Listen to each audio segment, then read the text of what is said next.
میں نے سورہ کوثر کا یہ وظیفہ صرف ایک دن کیا، اللہ پاک نے مجھے لکھپتی بنا دیا۔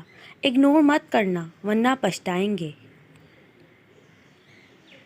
یہ وظیفہ بہت ہی شانوں والا ہے کیونکہ اللہ کے کلام میں سورہ کوثر کا وظیفہ ہے۔ سب جانتے ہیں کہ یہ کلام اللہ کا ہے، اور اللہ کا یہ جو کلام ہے وہ ایک بادشاہ کا کلام ہے، اور اللہ جو بادشاہوں کا بھی بادشاہ ہے۔ بڑوں کی جو بات ہوتی ہے، اس کی طاقت اور اس کا وزن اور اس کی اہمیت بہت زیادہ ہوا کرتی ہے۔ آپ یہ بھی کہتے ہیں کہ یہ گورنر کی طرف سے یہ آرڈر ہے، یہ فلاں ایم پی اے کا آرڈر ہے، یہ فلاں ایم این اے کا آرڈر ہے، یہ سینیٹر اور صدر مملکت کا حکم ہے، تو اس بات کی طاقت ہوتی ہے۔ اور جو بات اللہ رب العزت کی ہو تو اس کی طاقت اور کتنی عظمت ہوگی۔ بادشاہوں کا کلام جو کلاموں کا بھی بادشاہ ہوا کرتا ہے، اللہ کی بات اور اللہ کا حکم کوئی معمولی چیز نہیں۔ قرآن کریم کے اندر ہر آیت کے اندر اللہ نے کوئی حکمت، کوئی طاقت، کوئی عظیم قسم کا فائدہ رکھا ہوا ہے۔ سورہ کوثر کے ہزاروں وظائف ہیں اور ہر ایک وظیفہ ایک دوسرے سے بڑھ کر ہے۔ یہ جو وظیفہ آپ کو بتایا جا رہا ہے، آپ کا بڑے سے بڑا کام، اگر کوئی رکا ہوا ہے، کسی سخت تکلیف میں ہے، کسی سخت پریشانی میں ہے، وہ چاہے رزق کے معاملے میں ہو، کاروبار کے معاملے میں ہو، جاب کے متعلق ہو، اولاد کے متعلق ہو، یعنی کسی بھی قسم کا مشکل سے مشکل مرحلہ ہو، آپ یہ وظیفہ بتائے گئے ترتیب کے مطابق کیجیے۔ بہت ہی آسان وظیفہ ہے، شرط یہ ہے کہ مکمل کامل و اعتماد کے ساتھ اور اللہ کی رحمت سے مایوس نہ ہونا۔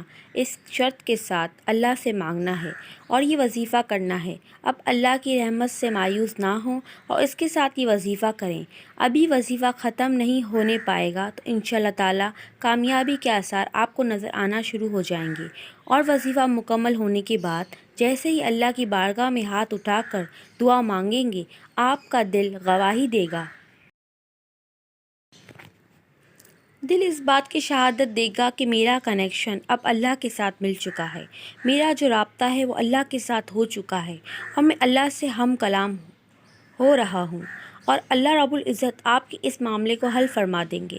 وہ معاملہ کسی بھی قسم کا ہو سکتا ہے۔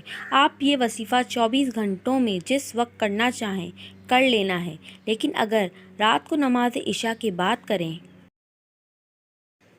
تو صبح ہونے تک آپ کی جتنی بھی مشکلات ہیں، اللہ آپ کی ساری مشکلات کو حل فرما دیں گے۔ اگر آپ صبح کے وقت کر لیں، جیسے صبح آپ اٹھتے ہیں، صبح کے وقت آپ نے کر لیا تو رات تک انشاءاللہ آپ کی جتنی بھی مشکلات ہیں، اللہ پاک اس میں آسانیاں پیدا فرما دیں گے۔ آپ نے کرنا یہ ہے کہ صبح کے وقت اگر آپ کرنا چاہیں یا رات کے وقت کرنا چاہیں، صرف 50 مرتبہ آپ نے سورہ کوثر پڑھنی ہے، باوضو پڑھنی ہے۔ اگر بغیر وضو کے بھی آپ پڑھنا چاہیں تو آپ کر سکتے ہیں، لیکن یہ وظیفہ باوضو کرنا ہے۔ آپ 50 مرتبہ قرآن پڑھیں گے، یہ سورہ کوثر پڑھیں گے۔ یہ سورہ کوثر، اس میں حوض کوثر کا ذکر ہے۔ آپ صلی اللہ علیہ وسلم کا بہت بڑا اعزاز ہے۔ آپ صلی اللہ علیہ وسلم کو بھی خوشی پہنچے گی، اللہ بھی خوش ہوں گے، اور آپ کے تمام مسائل حل ہوں گے۔ اللہ ہم سب کا حامی و ناصر ہو، آمین۔